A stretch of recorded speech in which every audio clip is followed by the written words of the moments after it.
replacement gitu. Oke. Whenever you're ready. POI nya jangan lupa. Yang biar yang udah debat silakan ke POI. Ini POI-nya untuk gimana? Silakan. Kalian kan ada debat nih. POI anyone about anything?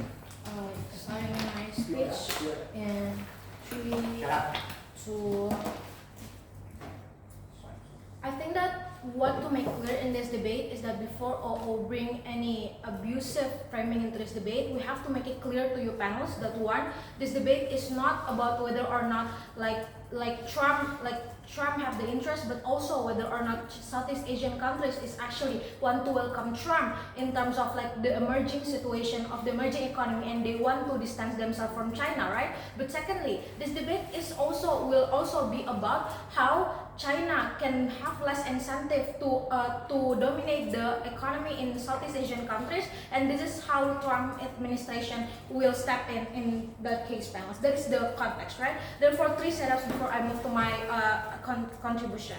Firstly, how the status quo looks like, panels. I think that the Trump anti-China policy that is coming like with the protectionism of economy, like that give tariffs and that take like all the US factories from China is the reason why they want to distance themselves from China, right? What does this mean to you? It means that they no longer want to fight a direct competition with China, but they want to do a competition in like emerging economy in like the Southeast Asian countries, right? This is the way Trump administration will step into this case. But secondly, I think that the Southeast Asian countries in this debate, we will talk about other countries that don't have that much opportunities to emerge in international market like China. This looks like Indonesia, Philippines, Malaysia, Thailand, and all of that. But thirdly then, I think that the urgency is clear, panels. China is too dominating in status quo, therefore other Southeast Asian countries have to search other alternatives to also emerge in like the international, in also like domestic market in their own countries, right? Therefore the alternatives in this is the Trump administration itself.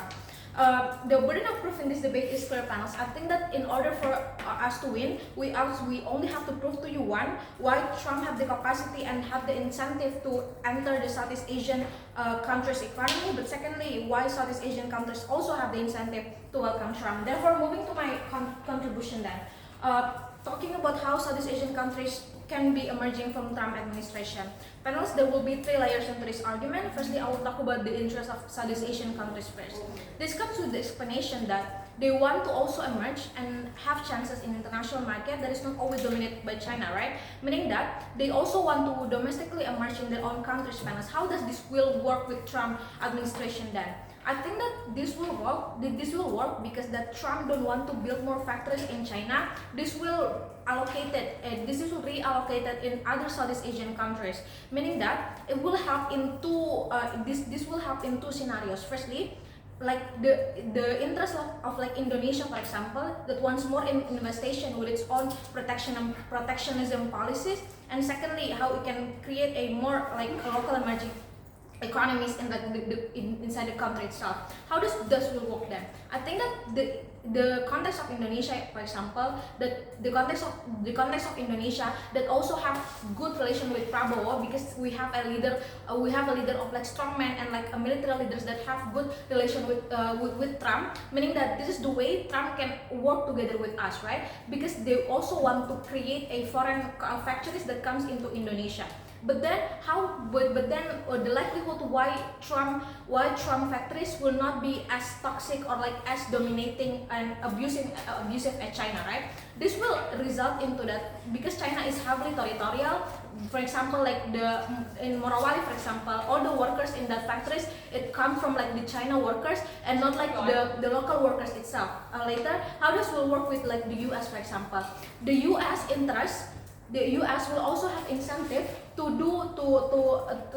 US will have incentive to work together with the protection of policies that come from Indonesia, because it comes from 2 incentives. Firstly, they also want to compete to China, right? Meaning that the moment we don't tolerate, or the one we don't want we don't want to work together with like the own policy in Indonesia or like Philippines, meaning that China will take the competition. This is why Trump administration will have that incentive to do better than China that have territorial factories and all of that. But secondly, they also want to secondly, Trump have a really good networking with military leaders and strongman like Bongbong Marcos in Philippines for example. This is why the networking is that good, because the political interest that China doesn't have before, right? Understand that the interest that coming from China is only about economy, but Trump coming with the interest of also political interest that comes with the leader of these countries. This is why the interest to not like abusing the local workers and to work together with the protectionism policies that comes from this that come from these other Southeast Asian countries will work. But secondly, why Trump's administration have the capacity finance? Before that, yes. Yeah, US with MAGA campaign, what they want is they want to funnel back the money back to US. So, what's the implication is that US will only invest in exploitative sectors in Southeast Asia like gas and mining, which is really bad for sustainability of Southeast Asia, and US will not invest in innovation like green tech and sustainable production. How do you respond to that? That is wrong, because the US administrative that wants the money to go back to US is firstly the reason why they put tariffs on China, for example, on the EU and Mexico is because the citizens of US are highly using their products, right? This is why they put tariffs to begin with. But secondly, it will not work like that with other Southeast Asian countries because of the incentive I told you before, because they want to compete with China and they want to do better than China because of the networking incentive, right? This is why it's already tackled that POI. But moving then, why Trump administration have the capacity? Firstly, because of I already told you the protectionism policies that Trump wants to do. But secondly, they also want to invest in Southeast Asian countries because it's an emerging economy, and there are also big incentive for Trump to also get into these countries, because it comes to the outcome of like building military base that create a bargaining power in politics and economy, right? Meaning that the moment Trump don't want to build more military base in China, they will reallocate it. He will reallocate it in other Southeast Asian countries that will give bargaining power to China, that will weaken the incentive of China to also to step in more to these other Southeast Asian countries, right? The likelihood that China will be weakened, Panos, is that in the base case, their ability to step in will be weakened. But secondly, in the worst case, even though we only weaken and we only lessen the incentive with China, it's still okay because it still won't manifest in greater good. Then that China also want to lessen the incentive because Trump have better deals with other countries, and these countries have more chances to thrive more without the help from China, and because there are other alternatives that comes from Trump. Therefore, under all those reasons, Trump to propose. Okay, next.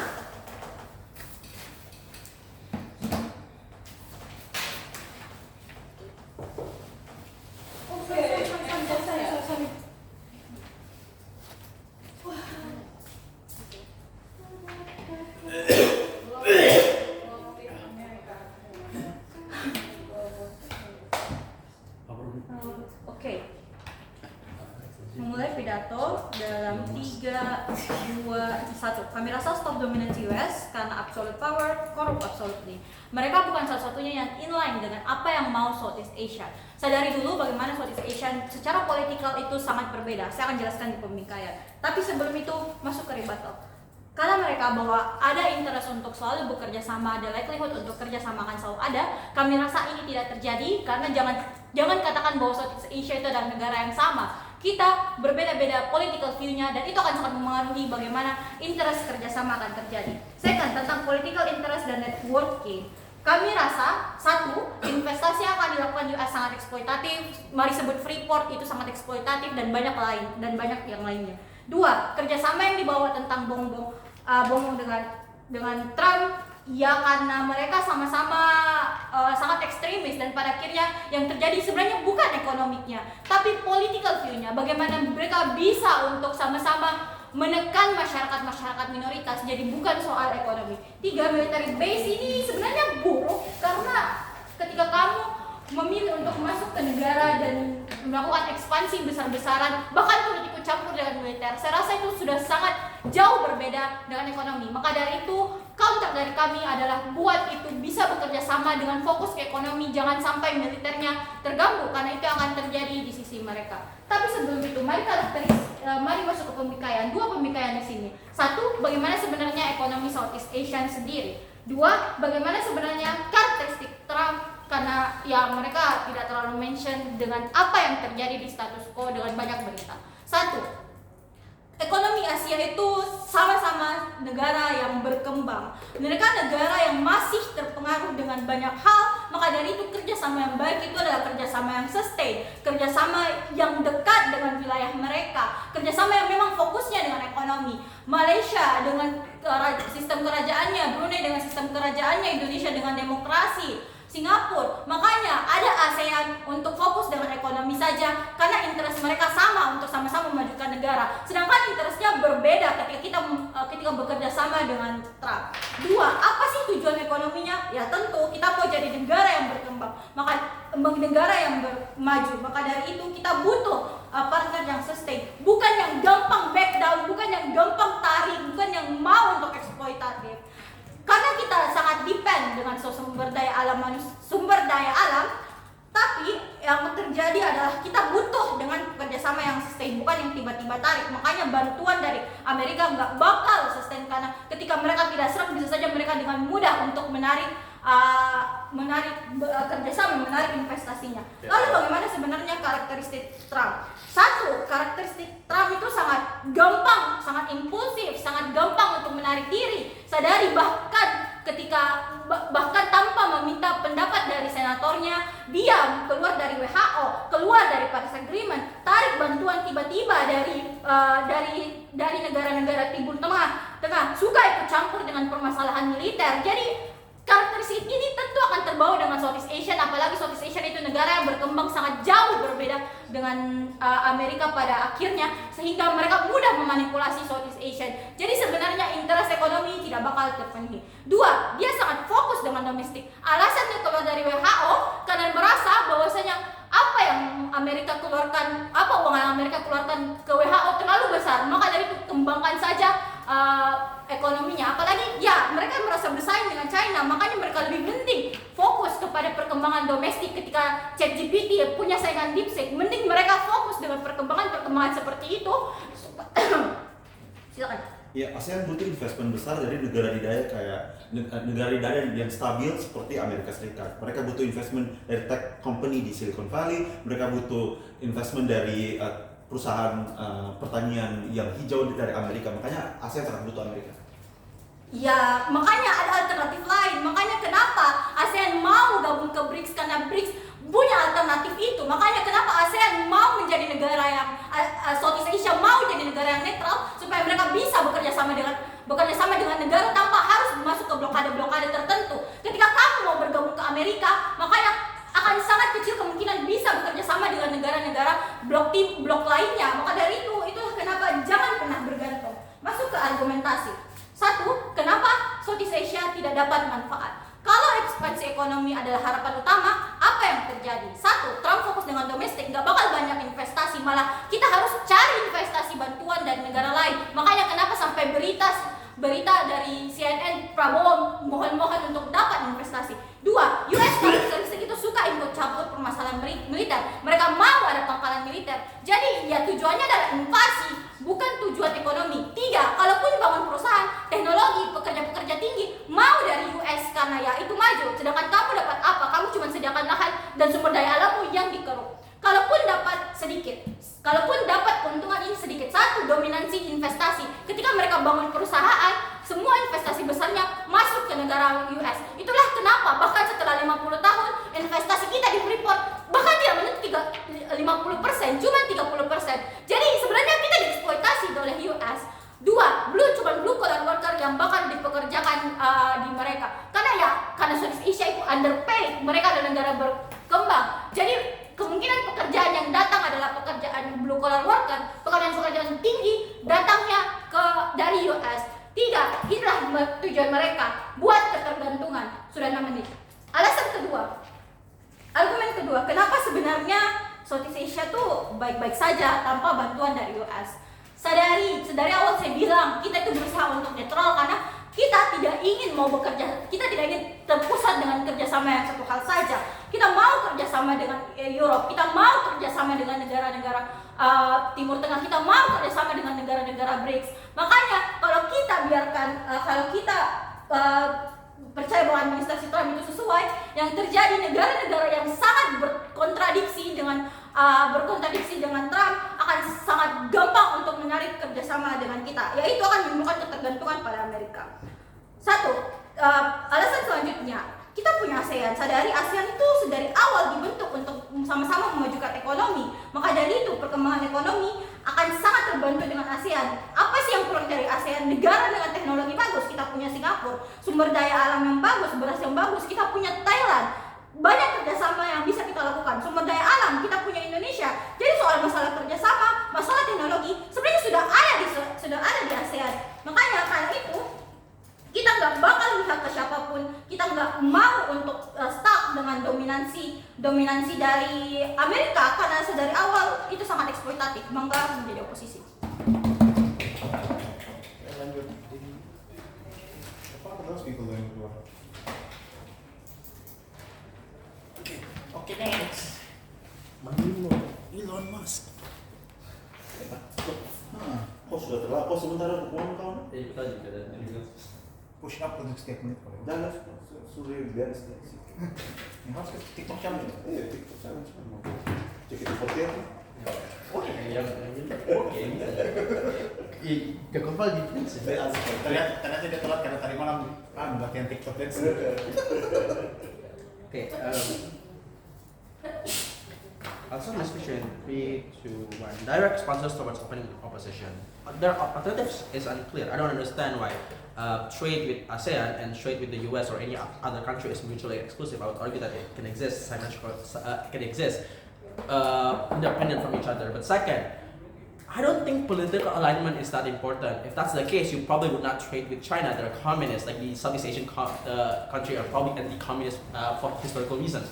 So, political alignment is no longer relevant, because if they talk about BRICS, like literally the political ideology of Russia, Brazil, India is not quite similar with Indonesia, but that still happens regardless. That's because most countries right now, even Indonesia, have bebas active foreign policy that prioritize economic ROI as opposed to political alignment. So that case is out the window. Second, they talk about Trump characteristic being hard to predict or some sort like that. Sure, that's the case, but at some extent, even if Trump does not know, the people within his cabinet, the billionaires like Elon Musk, probably know that you need to have some sort of international investments towards supply chains and natural resources hubs like in Indonesia, for you to be able to expand your domestic industry. Because here's the thing, containment strategy of China, not just putting China in space, but also rifling the industry that China is currently emerging, i.e. having a bigger and more stronger tech and AI industry, but also more green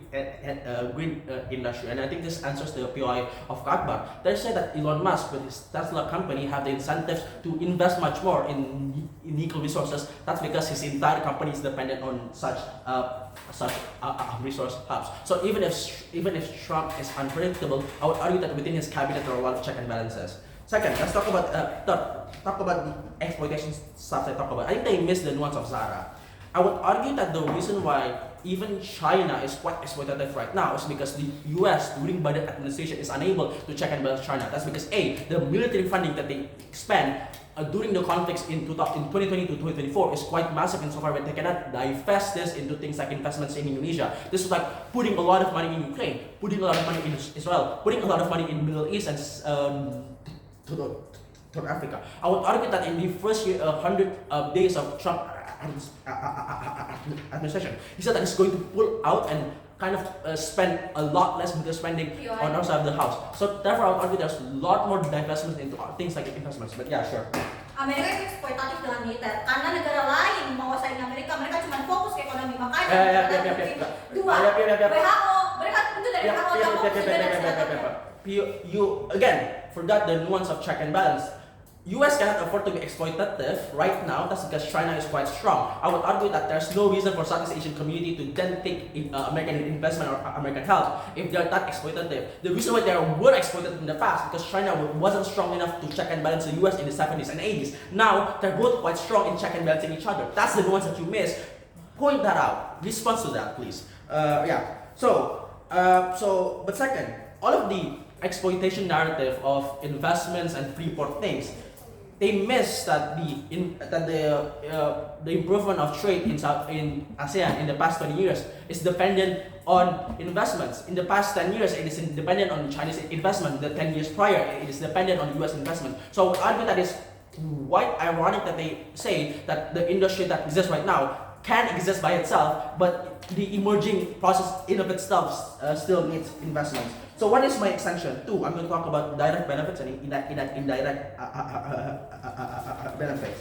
So why indirect improvement can happen on our side of the house? I would argue that Japanese and South Korean companies who wants to invest in places like in Vietnam, Indonesia, can do so much easier, exactly because Chinese companies get tariff in status quo. The reason why they cannot right now is because a lot of Chinese companies and their economics of scale and their capacity in terms of workers are able to dominate a lot of government contracts and projects that exist in Indonesia. I would argue that when you put in tariff and you destroy their ability to do economics of scale, Japanese companies can then come in and take emerging markets and natural resources hubs that are not necessarily dominated by China right now. But second, I would argue that your ability to penetrate the market in existing market in Indonesia are much more likely to happen because Chinese companies cannot necessarily expand easier or are able to sustain the industry that they have right now. So it's a great opportunity for Japanese and South Korean companies to then come in. Why Trump have the incentive to help Japanese and South Korean companies? Because here's the thing, exactly because of the DeepSeek analysis, there is an incentive to make US AI industry stronger. But if you cannot use NVIDIA chips in Taiwan or China, what do you use then? Exactly because of the budding tech industry that exists in Japan and South Korea, there's a lot incentive for Trump to also invest in Japan and South Korea for them to be able to dominate and rival China, because the tech industry or the kind of microchips or the things that you need for AI industry only exist in Japan and South Korea. Therefore, I would argue that the ability for Japanese and South Korea to help Southeast Asia is get better because Trump invests there. That's because the containment of China that exists in status quo are not military-wise necessarily, but the containment of the emerging industry and prop up themselves. So tech and AI gets better in our side of the house, and investments for Japanese companies gets larger. But the green technology as well, sure, there's maybe some exploitation happening, but exploitation happens regardless. But the competition nuance that Zara tells you neutralize that. But the reason why green technology gets actively better in our side of the house because people like Elon Musk that exist in Trump's staff cabinet have the quite incentives to check and balance Trump and say that here's the thing, if you want to tackle the budding green technology industry that exists with China, you need to dominate the supply chain that exists in Southeast Asia. The nickel in Palu or the manufacturing hubs in Vietnam, for example, you need to dominate that. So there's an incentive to kind of invest in the infrastructure projects along the way in order for you to safeguard the supply chain. Yeah, sure. Well, so if Asia is strong in blue economy and agricultural sectors, this is exactly what US try to be striving for the next decades. Oh, yeah. How do you respond to that? Blue economy is dependent upon you controlling the area in South China Sea. China right now wants to dominate South China Sea. I would argue that blue economy is dependent on US military being there. That's why I would argue that when Trump administration pulled out troops from Ukraine and from Israel, I would argue they put them in Taiwan in order to contain China's expansion towards South China Sea. Also, I would argue that blue economy gets much more expansive in our side of the house, exactly because of that POI. All right, so yeah. The reason why on our side we win is that because China is weaker and we prop up other companies and other countries for us to be able to expand the industry. For all these reasons, proud to oppose. Here. Yeah. Yes, let's move. Okay, next, let's finish. I need something to drink.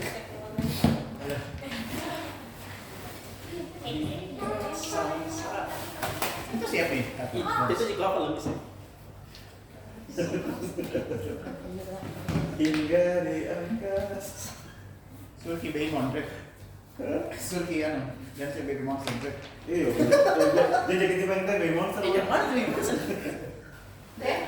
Itu saya nggak tahu. Pokoknya pidato dalam 3, 1.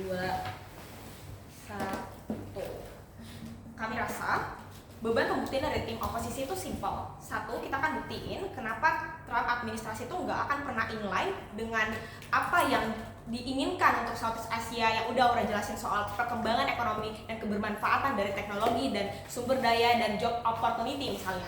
Yang kedua, kenapa Southeast Asia tidak akan dapat manfaat, bahkan ketika mereka dapat manfaat mereka akan sacrifice lebih banyak. Saya akan jelasin lebih detail soal ini. Tapi di sini saya akan jelasin dulu kenapa apa sebenarnya konteks yang ada di Southeast Asia itu sendiri.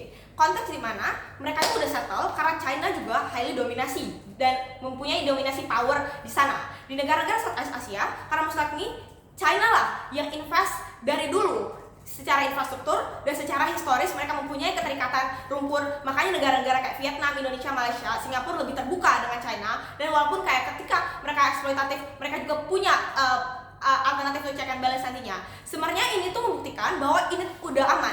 Karena kalaupun tanpa dapat investasi US, banyak sekali alternatif lain. Tadi udah sempat di-mention sama Aura, saya detailin di sini. 1, kita udah punya banyak sekali perkumpulan dan organisasi ekonomi yang terbentuk. ASEAN misalnya, yang memang dari awal untuk memperkuat, untuk memastikan bahwa adanya proses impor dan ekspor untuk pemenuhan kebutuhan-kebutuhan lain. Yang kedua, ini tuh bukan suatu hitam putih ketika kamu hanya harus pilih US itu sendiri, karena bilateral dan multilateral investment juga akan tetap terbuka di status quo. Thailand dan Indo masih tetap survive tentang impor dan ekspor berasnya dalam penyediaan bahan pokok misalnya. Terus yang ketiga, ini untuk menjawab concern mereka soal teknologi dan ke peningkatan kualitas dari bahan-bahan teknologi dan modernisasi itu lagi. Kita tuh udah punya BRICS. Artinya kalau concern mereka soal perusahaan teknologi misalnya yang US punya kayak Silicon Valley, India dan China juga jauh lebih maju sekarang. Karena fakta bahwa bahkan orang-orang di Silicon Valley itu rata-rata orang India dan orang China, ini membuktikan bahwa sumber daya dari India dan China itu juga udah se-advance itu untuk mendominasi dan untuk membantu peningkatan dari kualitas ini sendiri. Artinya nggak ada lagi concern soal ini. Tapi sekarang konteks untuk realize on Amerika atau memanfaatkan Amerika itu udah nggak relevan lagi. Since dolar juga sudah sangat-sangat fluktuatif, Dewan Juri. Amerika full dengan isu negaranya yang nggak habis-habis. Protes imigrannya yang besar-besaran yang membuat situasi internal mereka sangat-sangat konfliktual. Yang kedua, voters dan political conflict dan antar partai itu juga mempengaruhi kondisi dari Amerika itu sendiri. Dan yang ketiga, masyarakatnya semakin nggak patuh karena mereka nggak suka simply Trump. Ini tuh membuktikan bahwa ruang untuk memikirkan negara lain itu sangat minim. Ruang untuk berinvestasi, untuk memajukan dan untuk membantu negara lain itu sangat kecil berada di mereka. Ini yang membunuh seluruh lagi untuk mereka bahwa Trump administrasi punya inline yang sama. Ini juga ditambah lagi motif kepemimpinan Trump itu udah kelihatan banget. 1, dia mempunyai kayak motivasi American first. Artinya proses internal tuh lebih diprioritasin. Since kalau misalnya mereka nggak dapat kayak ROI yang pasti, apalagi kalau misalnya mereka mengkontekstualisasi bahwa ini ada sangat rentan, itu nggak akan terjadi. Yang kedua, secara ekonomi Trump itu proteksionis banget. Jadi mereka tuh easily untuk cut sana sini ketika ROI mereka nggak sama. Nanti perusahaan atau supply mereka cut sana sini dari perusahaan yang potensial mengambil keuntungan Amerika lebih banyak itu mereka langsung cut. Itu buktiin Trump akan sangat memprioritaskan administrasinya untuk tumbuh di internal daripada eksternal, membunuh seluruh livelihood mereka. Tapi ya sebelum itu. Iya atau tidak? China eksploitatif dan monopolistik karena tidak punya kompetitor. Dua-duanya itu eksploitatif. Makanya gak kayak debat soal eksploitatif ini nanti kita akan pecah deadlocknya di ekstensi saya. Tapi here's the thing, kalau misalnya mereka Kanail sama Zahra tuh bawa soal China powernya dominasi eksploitatif yang sekuat itu. Nah pertanyaannya ialah kalau juga US at the end of the day kita udah jelasin bakal eksploitatif, kenapa mereka lebih baik? Artinya tapi setidak-tidaknya artinya ketika kekuatan kita sebesar itu untuk kerjasama sama China, kerjasama dengan hal-hal dengan seluruh alternatif yang saya berikan, mereka lah yang kami rasa aktor yang mampu mengakomodasi ini. Sedangkan saya sudah jelasin bagaimana sefluktuatif apa Amerika juga kondisinya dan tidak akan membantu sebesar itu. Itu yang saya rasa membuat kasus mereka langsung efektif pada akhirnya. Ketika juga mereka bahas soal jadi notice di sini, likelihood yang mereka sediakan itu, Trump distant from China, makanya dia likely untuk step in. Ini tuh nggak realistis banget, karena faktanya yang udah saya jelasin tadi, kalau Trump itu sangat-sangat proteksionis. Southeast Asia akan dijadiin kayak wadah untuk mereka mau eksploratif di sana, karena ya simply mereka nggak merasa itu ada manfaat yang besar. Nah, kalau goal mereka cuma sebatas mau lessening power China, pertanyaan yang paling eksklusif yang nggak pernah mereka jawab, kenapa harus di Southeast Asia itu sendiri? Karena pada akhirnya perdebatan soal yang mana yang lebih kuat, China atau US, itu udah terjadi di status quo tanpa adanya intervensi ke negara-negara kecil ini. Jadi itu dia. Nah, saya akan jelasin soal kenapa di skenario terbaik mereka pun ketika US sudah step in, kenapa Southeast Asia nggak bakal dapat banyak manfaat dan kenapa ini bakal sangat-sangat harmful. Tapi sebelum itu, Zaza. Kasus terbaik US tidak bakal eksploitatif, tetapi bahkan dalam kasus terburuk US tidak bakal lari dan kabur karena tidak mau marketnya diambil oleh China. Respon tidak? Eksploitatif yang mereka maksud, kalau misalnya itu tentang ke green economy, saya akan bahas ini. Jadi karakteristik Trump itu berani banget, gak cuma soal putus-memutus kerja sama yang kayak Aura jelasin, tapi juga minim negosiasi terkait dengan perekonomian yang aman. Aura udah bawa soal Paris Agreement, tapi analisis di balik itu adalah Amerika tuh kecil banget inisiatifnya untuk pakai green technology, untuk pajak karbon saja mereka susah banget untuk dijamin, karena mereka tahu itu akan itu akan mengkat secara signifikan keuntungan mereka. Apa yang terjadi? Perusahaan mereka nggak akan mau peduliin soal keberlanjutan. Artinya ketika operasional terjadi, mereka nggak akan pakai investasi ke teknologi hijau, mereka nggak akan mau pakai mesin-mesin yang ramah lingkungan, mereka akan membunuh resource yang punya Southeast Asia punya misalnya. Mereka juga nggak akan peduli soal reputasi.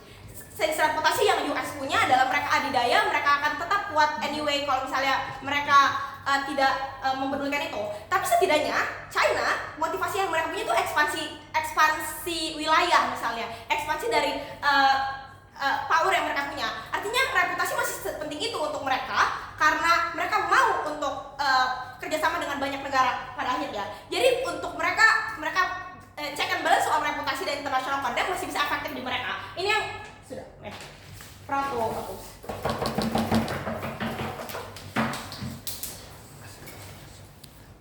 Nggak lanjut feedback.